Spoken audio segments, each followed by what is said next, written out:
Ô, Zico, vamos falar um pouquinho de seleção brasileira? Tirando a seleção, a nossa seleção, por enquanto, qual outra seleção mais te encantou? Para mim, seleção da Holanda, né, de 74, que foi uma coisa espetacular, né? Principalmente pela qualidade dos jogadores e a facilidade que eles tiveram em jogadores jogarem em outras posições e continuarem sendo craques. Ali o cara juntou os 10 melhores da Holanda e vocês vão ter que jogar junto. Como aconteceu basicamente em 70 do Brasil, que pegou os 5 melhores ali do ataque e botou junto, e deu certo. Então, eu acho que isso foi importante. A forma como eles jogavam, de colocar intensidade, marcação e disciplina, respeito ao posicionamento. Posicionamento, claro. Exatamente. E botar para fora, ter uma formação tática que pudesse colocar para fora o talento deles, a qualidade deles. Então, me chamou muito a atenção. Eu tive um caso desses, porque meu irmão jogou em 72, mais ou menos, no Portugal. E lá na Europa se falava muito de Cruyff, de Kaiser, de Neskens, aquela coisa, mas não era como o futebol de hoje que você conhecia. A gente nunca tinha ouvido falar nisso. Se falava um pouco, Ajax, campeão da Europa, aquela coisa toda.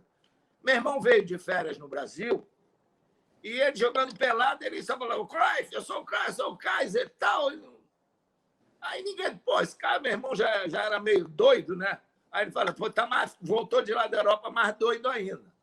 Aí ele falou: vocês vão ver a Copa do Mundo, vocês vão ver o time da Holanda.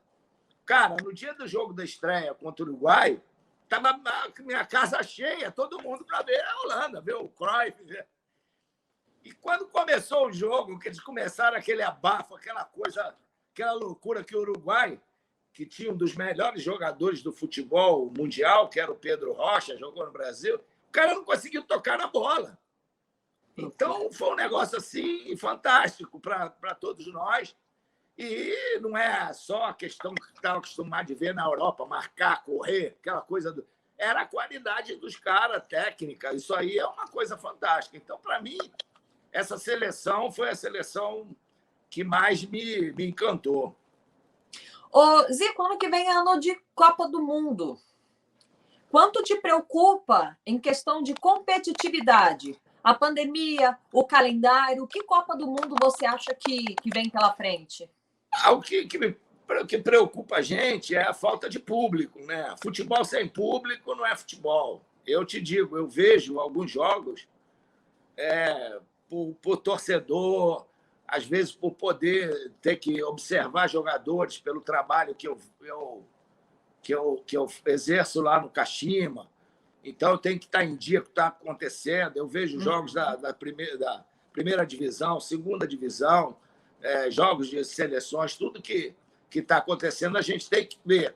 Mas eu não aguento ficar 5, 10 minutos na televisão sem público. É duro, porque parece que, sabe, não é futebol. E lá no Japão, a gente até já, no ano passado, depois de um certo tempo, começou a ter público, com um público limitado, 5.000 pessoas para o time da casa. Depois aumentou para 20% do estádio, você pode ir uma parte do adversário, e depois passou para 50%. Agora, não sei como é que as coisas aumentaram lá. Sim. E existem mais restrições, eu não sei como é que vai ser o início do campeonato. Mas já estão dizendo que primeiro vai voltar aquelas 5.000 só do time da casa. Mas já é alguma coisa. Você já entra no estádio, você já tem o público, tem as palmas, né? Vê a torcida lá e tal. Então, já é alguma coisa. Porque alguns times, o Flamengo, por exemplo, eu acho que sofreu muito. Os times de torcida, Corinthians, esses times que dentro de casa a galera faz uma uma pressão enorme e a torcida levanta até defunto, que você está mal no jogo, aí aquele grito, aquela pressão, você acorda. Então, eu acho que também sofreram em relação a isso, né? Não é fácil ser acostumado a jogar com 70 mil pessoas e, de repente, não tem ninguém. E até facilita. Você sabe que no futebol, no mundo, né, chegou-se um percentual de 80% a 90% dos resultados serem favoráveis aos times que visitam. Sim. Porque não sofrem pressão, o cara joga tranquilo, parece que ele está jogando um Mas você acha que a Copa pode se tornar mais fácil, porque o nível técnico pode cair, ou mais difícil, porque vai exigir mais da concentração das seleções em campo? Eu acho que exige mais uma concentração, né? Do campo, você não pode. É difícil você estar disputando uma competição e saber que não tem ninguém, e saber que aquela coisa ali pode ser o fim da linha, né? Então, a concentração, o estado psicológico do atleta, ele precisa estar lá no alto para você pensar e somente ali saber que a responsabilidade que é a Copa do Mundo, né? Então, eu acho que é mais concentração. Vai exigir mais da disciplina, né? De ficar atento, não vacilar, ainda mais Copa do Mundo, que é tiro curto. Agora, Zico, quanto atrapalha a evolução da seleção brasileira a ausência de amistosos com grandes seleções europeias? Porque a gente está sempre disputando aqui Uruguai e Argentina, que são os dois gigantes, né? Mas na última Copa, na Rússia, nós vimos quanto o Brasil sofreu com as seleções europeias, a dificuldade de quebrar um sistema defensivo bem postado. Quanto atrapalha a falta desses amistosos? E é impressionante isso, porque a seleção brasileira toda joga na Europa, né? Pois é. Então, não dá para entender contraditório. Por que eles sofrem jogando contra o europeu, porque estão lá, estão acostumados a se enfrentar toda hora. Talvez a diferença de sistema de jogo. Talvez você tenha que modificar um pouco o teu sistema de jogo, o Tite tenha que mudar para que os jogadores se adaptem mais facilmente. Já estão acostumados a enfrentar os caras de uma maneira, então eu acho que você também tem que, às vezes, ter humildade para poder enfrentar. E se você achar que, no momento, o que eles pretendem é melhor do que eu estou querendo, o que eu estou exigindo, eu acho que tem que haver a sensibilidade disso, porque é importante. E a Europa criou agora também, dificultou ainda mais, porque a Europa criou a Copa das Nações lá. Então, eles cada vez mais jogam entre eles. Então, a gente tem que fazer amistosos com adversários bem mais fracos. E isso daí, às vezes, não exigindo tanto, acaba não sendo muito legal. Eu sei que a gente não tinha isso na nossa época. Nessa época, a gente tinha que jogar contra seleções dos estados, tínhamos que jogar contra times, eram times fortes, melhores até do que esses amistosos que tem hoje. Você jogar contra um Ajax, contra um Inter de Milão, um Milan, um Atlético de Madrid, eram times muito fortes, melhores do que muitas seleções. Então, isso valia a pena. Melhor do que você ter que enfrentar um Haiti, um Gabão, essas coisas que... Agora você deixou a bola quicando para sua aluna aqui. Você falou o seguinte: é engraçado a dificuldade porque os jogadores da seleção estão na Europa. E eu te questiono, o técnico não está na Europa. Por mais que o Tite vá, que o Tite estude. E eu te pergunto, cabe um técnico estrangeiro na seleção brasileira, Zico? Não, você tem que modificar. Por isso que eu disse que o técnico tem que ter, às vezes, a humildade, né, e a sensibilidade de mudar o sistema. Né? Eu não vejo, por exemplo, o Brasil, até nesses últimos amistosos, eu já vi uma seleção diferente. De fazer aquela marcação que a maioria dos times europeus fazem, de sufoco, não deixar você sair jogando. Pressionar alto. Pressionar, né, aquilo. Então, arriscar um pouquinho mais, subir um pouco mais as linhas. o Brasil esperava muito o adversário. Então, eu acho que o Brasil sempre foi um time de dar sufoco, apertar o adversário, sentir o peso da camisa amarelinha, que os caras... Mas você não me respondeu. Cabe um técnico estrangeiro no comando da seleção?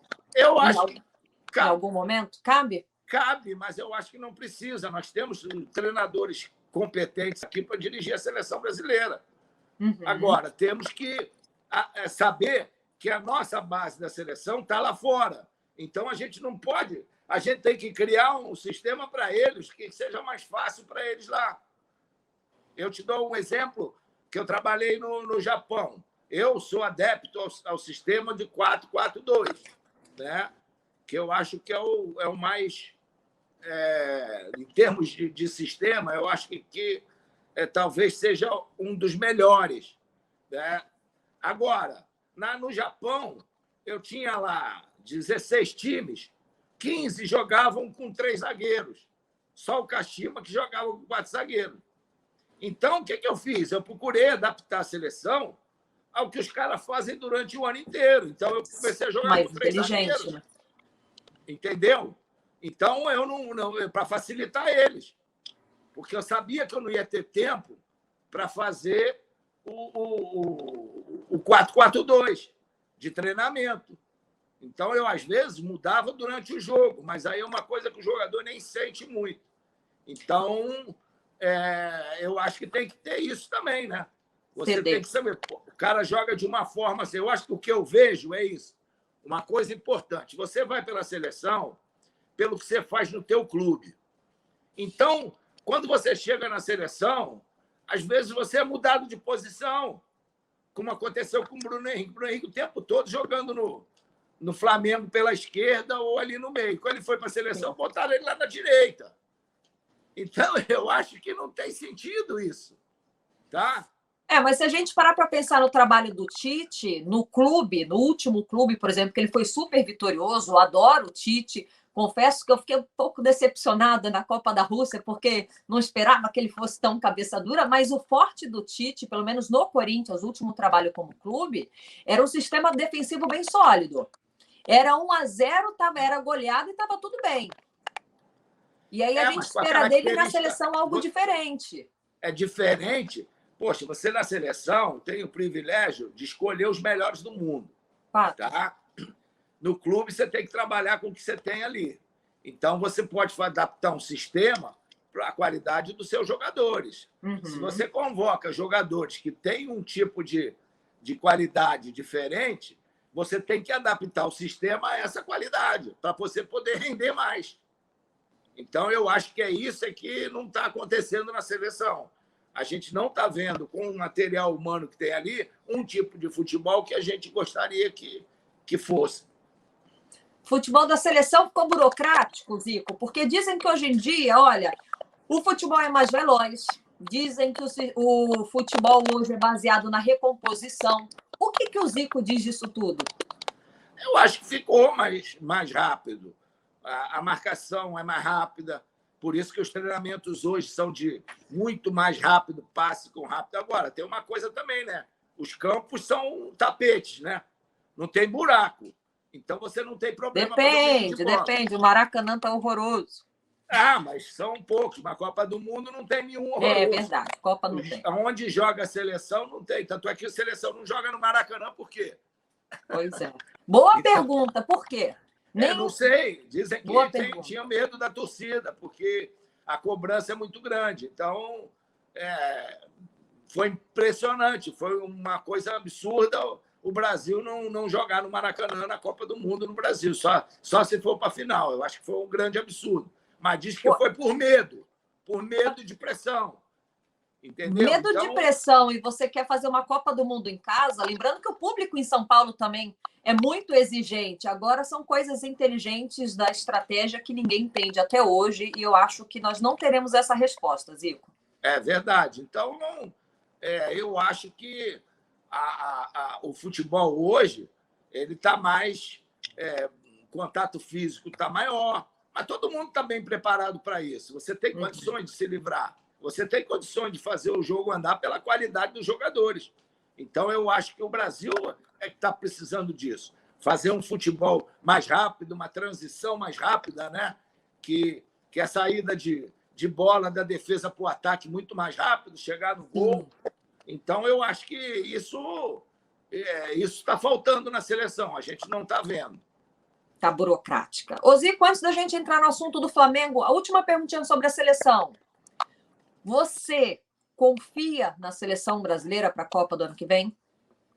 Eu confio. Eu gostei de ver os últimos jogos da seleção. Eu acho que já houve um avanço, uma melhora, e não só em termos de resultados, mas em termos da forma como é que a seleção se comportou. Então, eu confio, sim.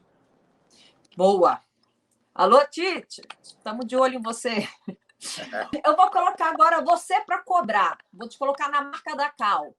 Por que você fala mesmo? Você é uma pessoa de personalidade, de opinião. E aí, na marca da Cal, é uma pergunta muito amiga minha. Hoje, quem treina o time do Zico? O Domenech ou o Rogério Ceni?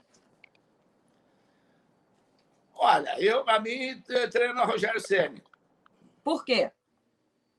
Porque eu acho que ele, primeiro, que tem mais conhecimento do time do Flamengo.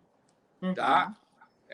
Segundo, porque a filosofia dele é uma filosofia, a meu ver, mais de conquistas, né? De querer conquistar, do que propriamente fazer o time jogar bem.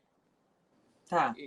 Então, e outra coisa, o futebol, você não pode ficar achando que todo mundo precisa jogar dentro de uma competição. Por mais que se fale que o jogo hoje é muito corrido e tal, mas eu acredito que a diferença é que o Rogério, pelo menos, ele mantém um time. Lógico, fez algumas alterações por causa que não tem um padrão, mas durante mantém o jogo, um time. Durante o jogo, o Domenech não conseguiu montar o time dele titular, sabe? Ele quis fazer algumas mudanças muito radicais quando chegou, de um time que já estava ajustado.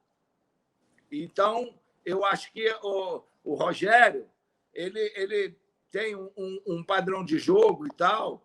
É lógico, o cara acostuma a jogar num time mais enfraquecido, ele faz um tipo de trabalho mais defensivo, mais pegar contra-ataque. Quando chega no Flamengo, que você tem que dar as cartas do jogo, eu acho que no início ele penou um pouco, mas agora ele já está entendendo que ele não pode se abrir como principalmente no meio do jogo. Essas alterações, de você achar que o jogador tem que jogar bem em qualquer lugar e trazer o Arão para a zaga, botar o Vitinho lá pelo lado direito, porque está perdendo, achar que isso vai resolver. Eu tenho que botar 6 atacantes porque eu estou perdendo. Não é por aí. Você não pode desorganizar o time porque está numa derrota. Então, o sistema de jogo ele deve ser preservado na vitória ou na derrota. Então, você não pode se abrir do jeito que, quando está ele ainda, a meu ver, ainda precisa estar atento a isso.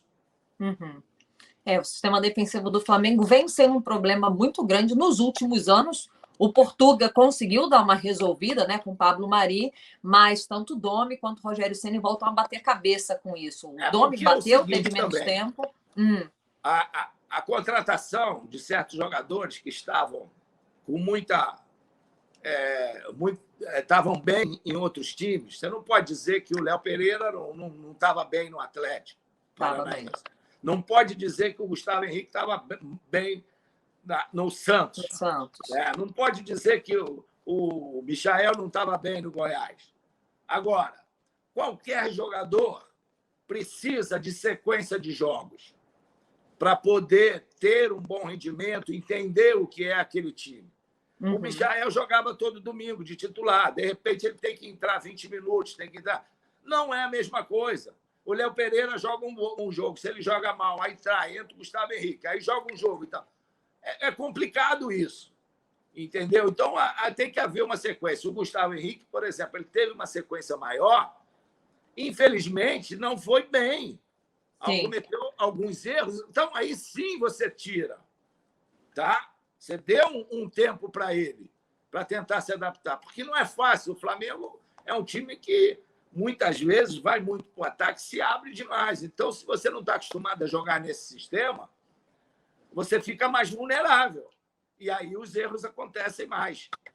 Ô Zico, eu já ouvi de diversos jogadores a seguinte frase, que o Rogério Ceni é um ótimo técnico, que ele treina com muita intensidade, que é o mais próximo do mister que eles tiveram pós-Portuga aqui no Flamengo. E você acha que essa sombra do mister pode estar atrapalhando o Rogério Ceni e não dar sua identidade para o time e sim está tentando buscar o mais próximo do que o Flamengo teve com o Jorge Jesus? Aí só ele pode responder, né? Eu acho que ele tem que... Eu sempre digo que o treinador é que sofre. Então, ele tem que ir com as ideias dele. Ele tem que ir com o pensamento dele. Porque, no final, se o resultado não vier, vai ser ele que vai sofrer. Então, ele pode escutar as pessoas, pode tentar ver o que acontecia antes, mas ele tem que ir com o pensamento dele. O pensamento dele que é o mais importante. Convicção naquilo que ele acredita. Né? O trabalho que ele faz no treinamento para botar em prática no jogo. E isso é que é importante. Porque, no final, não vai ser o Portuga que vai ser mandado embora. Vai ser ele, se ele quiser fazer a jogada. O Portuga já foi.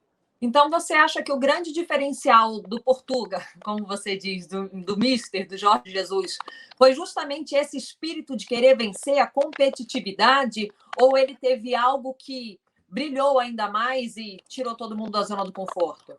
Eu acho que é isso. Eu acho que, para mim, foi isso. Além do conhecimento dele, de poder ter colocado o time da forma como ele queria, da exigência. Eu entrevistei vários jogadores do Flamengo lá para o meu canal e eles falavam muito isso. Tem dia que eles não aguentavam. Queria soltar os cachorros por causa da pressão. Mas é assim. Eu trabalhei com um treinador que era um pouco assim, que era o Telê. Você fazia 10 chutes, fazia 9 gols, uma batia na trave, ele...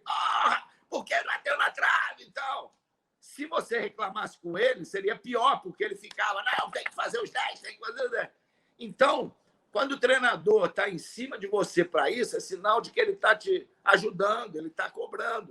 E não você ficar pau da vida porque ele está te cobrando.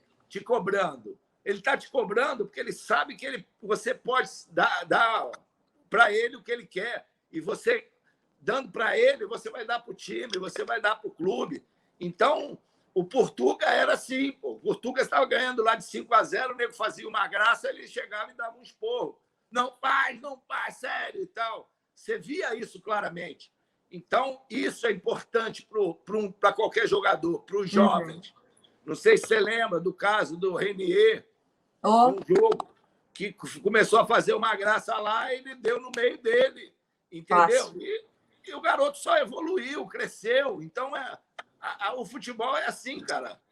Só cobra quem pode dar.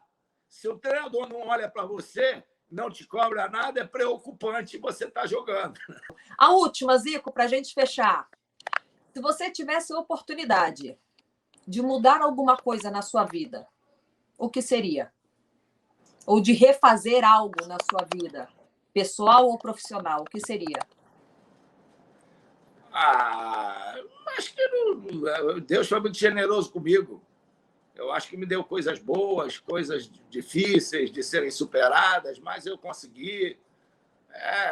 Alegrias, tristezas, faz parte da vida. Eu não acho que, para mim, está tudo bem. Que continue me dando saúde para segurar a peteca aqui com a família. Então, ver meus netos crescerem. Então, isso é que eu gostaria que ele continuasse me dando. Assim seja. Zico, muito, muito, muito obrigada pelo papo. repito, é uma honra enorme começar aqui o canal, na Marca da Cal, recebendo você, sempre muito solícito. Eu ainda acho que você não tem noção do que você representa, mas eu digo que sou sua fã de carteirinha. Estou de olho no canal do Zico. Eu falei que era a última para fechar, me diz uma coisa. Qual foi o convidado que você recebeu lá no seu canal que você queria fazer aquela pergunta espinhosa, pressionar, mas você falou, melhor não, deixa para lá. Não, o canal não foi criado dessa maneira, não. O canal lá foi para divertir, para relaxar. Se os caras quisessem ir lá desabafar, aí tudo bem, mas eu não. Lá não era para fazer pergunta, lá era bate-papo. Então, foi muito. As pessoas que foram lá sempre muito solícitas e muito legal, muito bom, muito divertido. E a história mais legal que teve nesses anos todos foi a do Joel Santana, do Quero Quero. Então, qual foi? Resume. É porque o Quero Quero estão sempre em campo de futebol, né? Invocados. E ele foi treinar lá na Teresópolis e eu Quero vivia seguindo dentro do campo e tal, e dava rasante nele.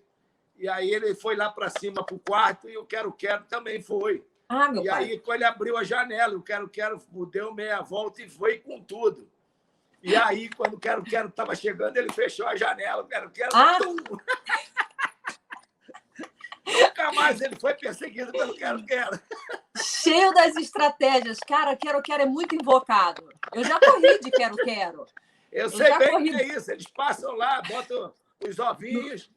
E aí, se você chegar perto, eles te atacam, é complicado.